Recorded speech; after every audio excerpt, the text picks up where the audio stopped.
Bonjour à tous, aujourd'hui je vous présente une rapide vidéo pour vous présenter le chapitre 2 des Sœurs de l'Alliance, les Alliés de l'Éden.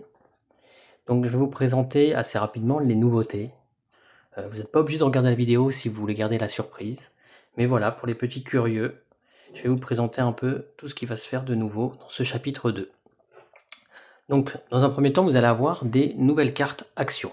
Ces nouvelles cartes actions vont s'ajouter aux précédentes et elles vont vous permettre de personnaliser votre deck en début de partie et vous devrez sélectionner entre 16 et 20 cartes actions avant de démarrer une nouvelle partie. Vous allez avoir des petits effets également qui n'existent pas dans le chapitre 1, je vais vous les présenter dans un petit instant, mais d'abord regardez cette carte qui va peut-être être intéressante pour certains joueurs. C'est une réserve de mana qui coûte 1 de mana. Lorsque vous la jouez, vous la placez dans la zone de jeu et vous avez une réserve de mana dépensée quand vous le souhaitez. Avant de lancer un des manas, vous pourrez choisir soit d'avoir directement 3 de valeur de mana, ensuite 4, 5, 6. Donc là, on est sur 4 rounds différents. Ça vous permet de maîtriser un petit peu votre stratégie. Cette carte-là, une fois que la réserve est terminée, qu'elle disparaît de votre main, elle ne revient pas tout au long de la partie. Donc c'est une petite carte voilà, qui va un peu changer les choses. Mais vous avez également ces cartes-là, où il est écrit un peu au-dessus Jetons destin. Ce sont des cartes qui valent pas spécialement cher, mais qui sont des cartes un peu qui cachent un espèce de pari à faire, car vous devez jouer avec ce jeton. Ce jeton qu'on va devoir lancer comme un pile ou face. Lorsque vous tombez sur la face couleur, vous devez résoudre la ligne lumière. Lorsque vous tombez sur la face noir et blanc, vous devez résoudre la ligne ombre de la carte. Donc, c'est-à-dire que vous la jouez, vous payez le mana et vous lancez le jeton. Donc là, c'est perdu. Par exemple, cette carte-là, j'aurais perdu 2 points de mana parce que dans la partie ombre, infligeait 0 dégâts et la partie lumière infligeait 4 dégâts. Si vous la faites évoluer, vous voyez, il y a plus de dégâts et il y a même 1 dégât, même pour la partie ombre. Et toutes les cartes ont une réflexion un peu similaire avec de la défense. Et voilà, il y a par exemple gagner 4 points de santé ou bannissez cette carte. Vous voyez, là c'est radical.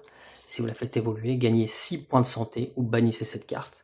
Donc même si même cette carte peut être utilisée au moins une fois, elle est assez intéressante. Piochez 3 cartes, bannissez cette carte, etc., etc. Donc nous avons tout ce qui est carte jetons destin. On a aussi des petites cartes assez sympathiques. Par exemple, celle-là, elle vaut très cher, elle vaut 4 et elle inflige que 1 point de dégâts.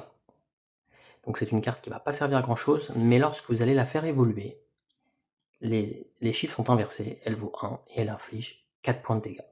Donc je pense qu'elle pourra plaire. Ou alors vous avez cette carte, infliger 1 dégât à chaque ennemi présent dans la zone de jeu, ou 2 dégâts à un boss. Vous avez celle-là qui est aussi intéressante, infliger X dégâts, X étant égal au round au cours. Donc là c'est maximum 3. Donc si vous êtes au round 4 ou 5, vous ferez quand même 3 dégâts, mais si vous la faites évoluer, on est sur maximum 5, donc c'est une carte qui peut se garder pour la fin du combat et achever un ennemi. Vous avez cette carte aussi bien sympathique pour la stratégie, choisissez un ennemi, il inflige un nombre de dégâts égal à sa force à l'ennemi situé à sa droite. Et si vous la faites évoluer, il fera ses dégâts à l'ennemi à sa droite et à sa gauche. Donc là vraiment ça va jouer sur un côté stratégique où seront placés les ennemis dans la zone de jeu. Cette carte qui réduit la force d'un ennemi de 2, même de 3 si vous la faites évoluer. Cette carte qui permet, alors là il y a le jeton destin, lumière, choisissez un ennemi en jeu et placez-le sous le deck ennemi, ou ombre, subissez 5 dégâts.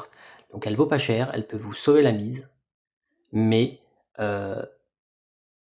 voilà, il y a le risque de subir 5 dégâts. Donc je sais pas jusqu'à quel point vous aimez prendre des risques, mais voilà, ce sont des cartes qui vont vraiment amener un peu de piment à vos parties. Encore une fois, vous n'êtes pas obligé de les insérer dans votre deck, qui sera personnalisé en début de partie. Vraiment jouer avec les cartes qui vous parlent le plus. Après, vous pouvez aussi faire des parties juste pour vous amuser en mettant des cartes qui demandent énormément de prise de risque, mais ça peut être tout aussi amusant. Gagner 15 points de santé ou bannir cette carte, on l'a déjà vu, etc., etc. Donc là, voilà, on a toutes les nouvelles cartes actions. Dépenser X mana, infliger X dégâts, elle vaut 0. Propre, net et précis. Donc ça, c'est les nouvelles cartes actions. Nous avons également les nouvelles cartes actions avancées qui vont devoir se mélanger aux anciennes. Et donc, vous aurez 2 decks qui sera le marché pour acheter ces cartes-là. Et donc, il y aura des decks un peu plus épais. Donc là, vous verrez que la possibilité d'utiliser un point de mana pour mettre une carte en dessous du deck va être encore plus intéressant. Donc, qu'est-ce qu'on a? Alors là, il y a une nouvelle particularité dans ces cartes-là. toutes les cartes actions avancées du chapitre 2 ont le système d'activation. Donc ce sont des cartes qui ne pourront pas être évoluées, car vous allez devoir les retourner, mais pour une toute autre raison. Quand vous allez acheter une carte avancée qui a le mot-clé activation, et ben, cette carte, quand elle sera dans votre main et que vous la jouez, et ben, vous allez déclencher l'effet qui est en bas. Et vous aurez activé la première activation, donc vous allez la défausser, mais dans l'autre sens. Donc elle n'évolue pas par vos XP, elle est retournée une fois qu'elle est utilisée, et quand elle reviendra, il y aura écrit ici une activation, donc vous résolvez ce qui est écrit dans ce texte-là, et là après elle est retirée de votre partie, elle n'est plus défaussée justement, car elle n'aura plus d'activation. Donc c'est une carte qui sera utilisable 2 fois, mais ce sont des cartes assez puissantes, par exemple là, pour 0, gagner 4 mana, et après, encore une fois, pour 0, gagner 4 mana, dans cette carte-là, vous fera gagner 8 mana tout au long de la partie, et elle vaut 0. Ou alors celle-là, infliger 5 dégâts ou gagner 5 défenses. Idem de l'autre côté, donc vous pourrez faire jusqu'à 10 dégâts pour 4 de mana, etc. Infliger 6 dégâts, bon, condition particulière, elle vaut 0, donc vous imaginez bien qu'il y a une condition particulière. Défausser une carte AA de votre main au choix. Donc il faudra avoir une autre carte action avancée dans votre main. Donc on va dire que là on ne la paye pas en mana, cette carte-là, mais on la paye en défaussant une carte action avancée. Éviter la prochaine attaque pour 0. Récupérer une carte au choix de votre défausse pour 0. Récupérer une carte au choix de votre deck, toujours pour 0. Donc ce sont des cartes assez puissantes, mais qui vont avoir que 2 activations tout au long de la partie. Ensuite, nous allons avoir les nouvelles cartes tour. Alors la particularité de ces nouvelles cartes tour, il y en a 2. Il y a d'abord le système avec la clé et le cadenas. Alors, c'est très très très simple. Il faut absolument passer par la case clé si vous voulez passer par la case cadenas. C'est-à-dire que là, si je ne suis pas passé par là, et ben pour aller en haut, dans cette zone-là, il va falloir que je traverse soit les pièges avancés, soit les 3 combats ici. Ou par exemple, voilà, si je n'ai pas récupéré cette clé, ben j'aurai du mal à accéder à... Enfin, je ne pourrai pas accéder à ce trésor avancé qui est tout en haut parce qu'il est bloqué par 2 cadenas. Donc il va falloir absolument dans mon cheminement passer par cette clé pour prétendre aller chercher le trésor avancé. Donc c'est le système des clés, il est très très simple. Ensuite il y a un nouveau symbole qui est celui-là. Donc c'est les salles mystères. Quand vous passez dans une salle mystère, vous avez la carte salle mystère, et ben vous devez simplement lancer un dé et résoudre. Donc soit dans cette salle mystère vous avez un combat, soit vous avez 2 combats, soit vous gagnez 2 XP, soit vous devez résoudre un piège, ou alors 5 ou 6, vous devez affronter un boss secondaire.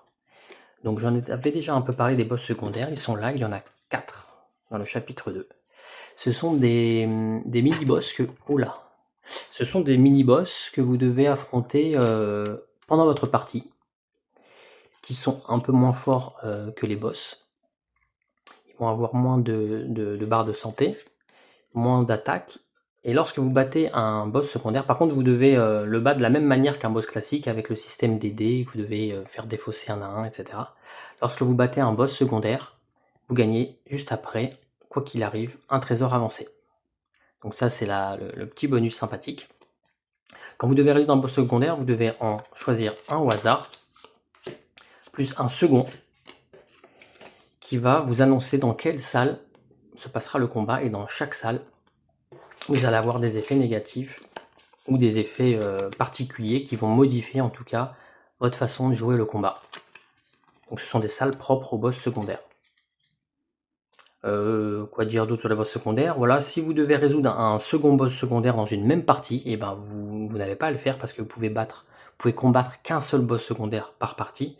Et donc c'est pour ça qu'ici il y a le slash potion. C'est-à-dire si vous faites un 5 ou un 6 parce que vous êtes passé sur une salle mystère pour la seconde fois que vous avez déjà battu un boss secondaire, ben cette fois-ci vous gagnez simplement directement une potion. Donc c'est pour ça que c'est intéressant aussi d'aller battre les boss secondaires. C'est pas seulement pour gagner un trésor avancé, c'est pour peut-être plus tard avoir une potion parce que vous allez avoir une chance sur 3 d'avoir une seconde fois boss secondaire. Ensuite, vous allez avoir les nouveaux ennemis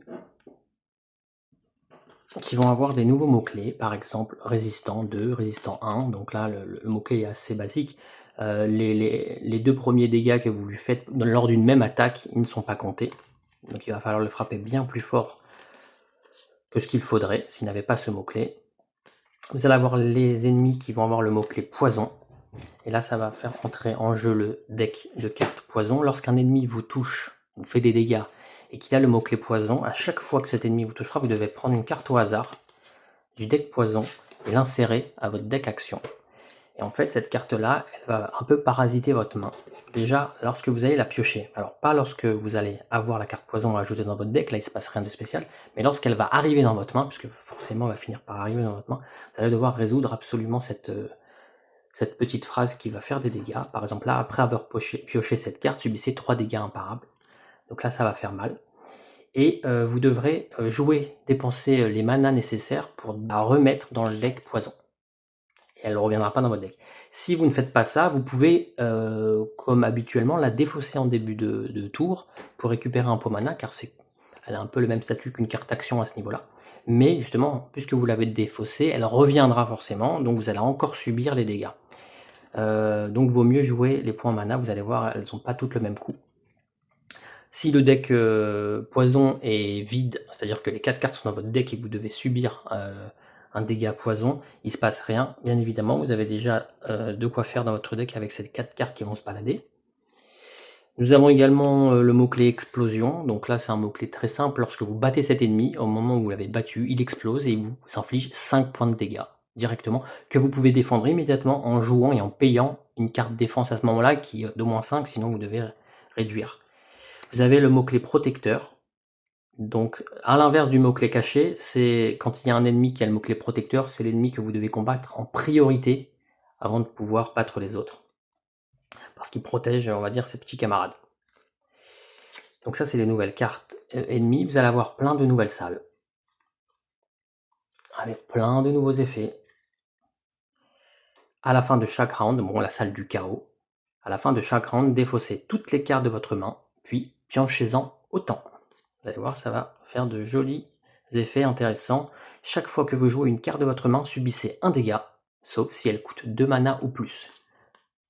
Tous les ennemis gagnent le mot-clé force brutale pendant ce combat, etc. etc. Donc préparez-vous à plein de nouveautés à ce niveau-là. Et pour finir, les 2 nouveaux boss. Vous avez Mark et Gorks qui vont avoir des mots-clés différents. Nous avons ici Gardien et Explosion. Et là, nous avons un nouveau mot-clé, c'est entrave.